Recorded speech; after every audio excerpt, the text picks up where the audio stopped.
The interior of our quilt is the fully finished blocks here. We're going to have a pieced border. It's a different style of pieced border because it's not a bunch of half square triangles or a bunch of checkerboards or whatever, but we do have some piecing to do. I know that in the end I want the top, I have a top and a bottom to my quilt, okay? Because it's a rectangle, I know that that is the top and that is the bottom. Those are the last two borders I want to put on. When you quilt, if you're putting on square borders, you always want the top and the bottom to be the last pieces that you add. Obviously, if it's a square quilt and there is no directional value to the center of the quilt, you don't have to worry about it. But you put on the two sides and then the top and the bottom. So we're going to deal with one side first. I know that my blocks should be 6 inches finished. That means that this should measure to 18 inches, okay? Finished, 18-inch block. But what do I have to add? Because we have to add seam allowances. And we need a 1/4 inch on each side, which means we're adding a 1/2 inch. So this piece in my border from here to here needs to be 18.5 inches, okay? Then I'm gonna add this square. I have another section that I need to piece in of my plain black. So that's 4 times 6 is 24 plus the 1/2 inch. Okay, so this is a 24-inch piece. And by the way, my quilt here has 1 extra row than some of yours will have. Okay, so mine is a slightly different size for reasons that were color choices on my part. So this is a 24-inch piece. Then I'm going to add in my finish, my corner turn here. And the last piece I put on is a 6.5-inch piece. And that makes up this side of my quilt. Okay, so what I did was to determine, okay, what can I get out of a strip of fabric, out of a width of fabric? Okay, so approximately 40 inches in a width of fabric. So can I get 2 24s? Because you're going to see the same thing happening on the other side of my quilt. I needed a 24.5, an 18.5, and a 6.5. So I tried to make the best use of my fabric in calculating what I would take from my strip width. Okay, so I'd either take out 2 24s and 2 6.5s, or whatever worked in that process. And then after I get these two on, I would calculate what do I need here, remembering that I have an extra 6.5 on both sides now. So I would cut everything at the same time. I would cut all of my border fabrics at the same time. So visually, you can figure out that you're going to need a 6 and a 6 is 12.5 with the seam allowances. And then I've got 1, 2, 3, 4, 5, 6 at 6 inches finished is 36 inches plus the 1/2 inch. Are you following my math? Yeah. No worries, right? And it's 6.5 inches wide.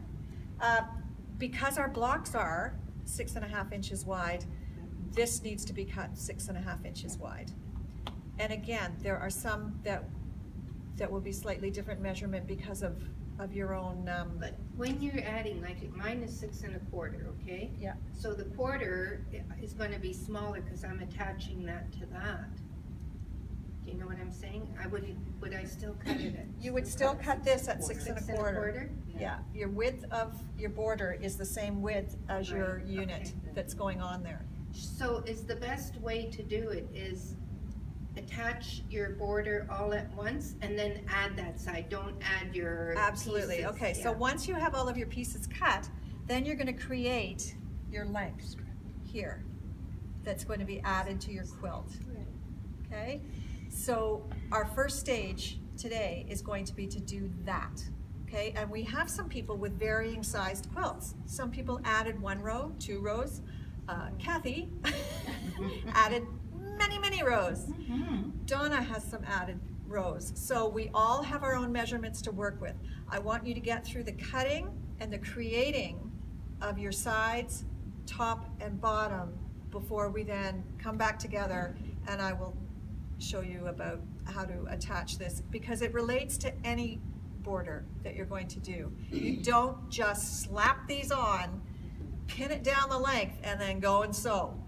You don't, you know, if this was a plain border, you wouldn't just cut a bunch of border fabric, probably join two pieces together because it's longer than a width of fabric, and then just sew away and cut off the end. No, no, no, we don't do that. Every border needs to be mathematically calculated. Every border needs to be mathematically calculated so that it keeps your quilt as square as possible. Okay, so first task of the day, let's create these border strips that include your leftover blocks. Yes, Mary? I can see why we have the blocks sticking out into the border, because they complete the Yes. points. Yeah, some people in have already 3 places. commented. Yeah. But there and there, I don't know. Now this should have a second piece to it, but I added a row and so I ran out of my pieces. It would have completed it would have just completed a run out here. If you don't want them, you don't have to have I didn't them. like the look of them. No. So I like the idea of a broken up border, but I like the points where it finishes the Yes. square, but I did not like this coming then out. you in. don't have to So I'm do not it. putting it in. There's what, how many of those are there? 4 or something? 3 or 4. Yeah. My border will not stay like this. Typically, I should have had this fabric to finish my quilt. I didn't, so, because I was using stash. And so I'm going to be appliquing some florals on here that look a lot like this, is my plan. So if we don't have enough Which- long pieces, you can piece them, Yes, yeah, you could, for sure. But you have to put that extra seam allowance. Yeah. Just things that we forget. And try and do it, particularly because we have a quilt that has so many seams in it at every 6 inches, you could try and do it in conjunction with those seams. Yeah. And when you're pressing, remind yourself which direction you pressed the body of your quilt. I pressed all mine in one direction to the, let's say, to the top. So then when you go to make any seam allowances in your border fabric, you're going to press them in the opposite direction so that they will butt with the quilt in those junctions. Is that the reason why if you had to piece one of those long pieces, you would make it match the seam Yeah. instead of halfway down as a It just, block? in this particular case, because there are so many, like every 6 inches we have a seam, it's a very uniform quilt top, you would want it to work with that. Yeah. If we had seams like, say it landed here, like your eye would catch that right away and you'd be disturbed by it, let's put it that way. Your eye is gonna go right to that spot instead of to the beauty that's inside the quilt.